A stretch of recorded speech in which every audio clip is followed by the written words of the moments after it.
Oke, kita halo guys, assalamualaikum. Jumpa lagi dengan saya Rizal. Oke, hari ini saya nak tunjuk cara buat chicken chop. Ini chicken chop versi saya lah, versi kedai Tom Yum. Oke, tengok sini teman-teman. First kita ada ayam. Ayam ni ayam dada. Ini terpulang kita masing-masing nak buat macam mana pun boleh, tak ada masalah.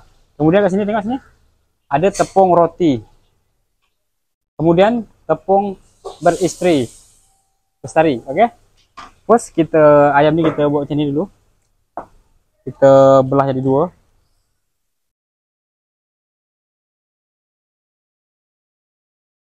Macam ni. Kemudian kita anukan dia. Kita geprek macam ni. Nampak tebal macam ni. Okey, step yang sama.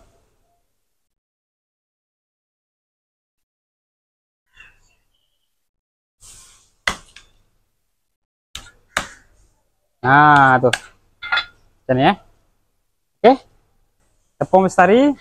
Kemudian kita letak sebiji telur.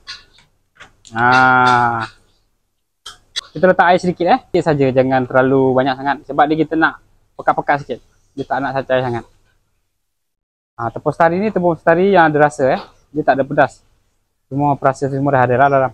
Tak payah letak apa-apa lagi dah. Okey, sekarang kita nak mula menggoreng. Tengok sini.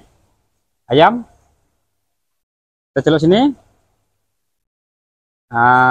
Macam ni kita celup dia dulu, kemudian celup sini. Tepung roti. Tu macam tu. Sekarang kita mula nak menggoreng. Ni tengok. Macam ni kejadian dia. Kita goreng satu dulu. Ayam kincok kita dah siap, tengok sini.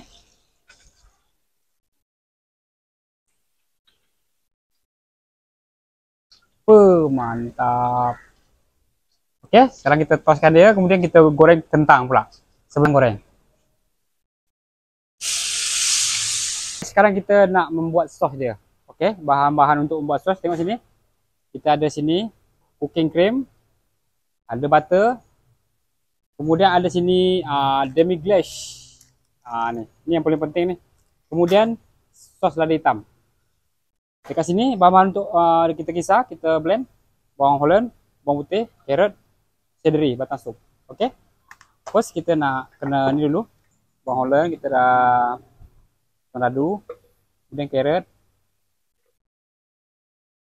Ni bahan ini untuk ni untuk kita menumis nanti. Ni resep ni jarang orang share tahu. Tapi kalau korang nak makan niaga ke, nak makan sendiri ke boleh, tak ada masalah. Saya halalkan Okey. Sekarang kita nak blend yang ni. Minyak. Kita butter dulu. Kita masukkan butter. Kita bagi butter tuancur dulu sekejap. Kemudian kita masuk bahan yang kita dah blender tadi. Wangi dia guys.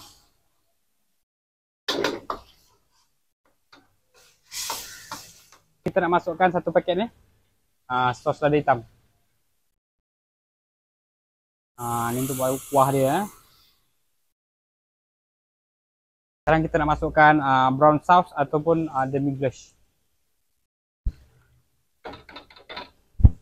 Kemudian kita kacau-kacau lagi. Api belahannya jangan terlalu besar. Kita kacau dia pelan-pelan, manja-manja. Okey. Kemudian black pepper ataupun lada hitam yang kita dah ni masuk dalam. Okey ni. Kuah black pepper ni memang sedap. Korang tak rugi. Tak rugi pun kalau cuba kat rumah. Okey, kita kacau dia sampai dia pekat. Dia pekat. Kemudian baru last sekali nanti baru kita masukkan dia punya ni. Ni. Apa? Cooking cream. Nak sebut pun payah. Bahasa Inggeris tak faham. Tak pandai bahasa Inggeris. Cooking cream. Okey. Okey. Sekarang baru kita masuk ni. Cooking cream. Masuk dia semua tak apa. Okey, kemudian kita kacau godak-godak lagi Kacau-kacau lagi dia. Ayam dulu. Yang kita dah siap goreng semua tadi. Coleslaw kita tak ada. Tak apa. Kita letak sos dia lagi. Okey. Ni sos kita tadi. Ini saya black pepper kita dah siap. Oke guys, inilah dia. Korang tengok. Chicken chop ala kedai tom yum versi saya. Korang boleh cuba. Selamat mencuba, ataupun untuk meniaga boleh, untuk makan sendiri pun boleh, tidak ada masalah ya. Oke. Selamat mencuba, jangan lupa follow, like, comment, subscribe. Bye bye. Assalamualaikum.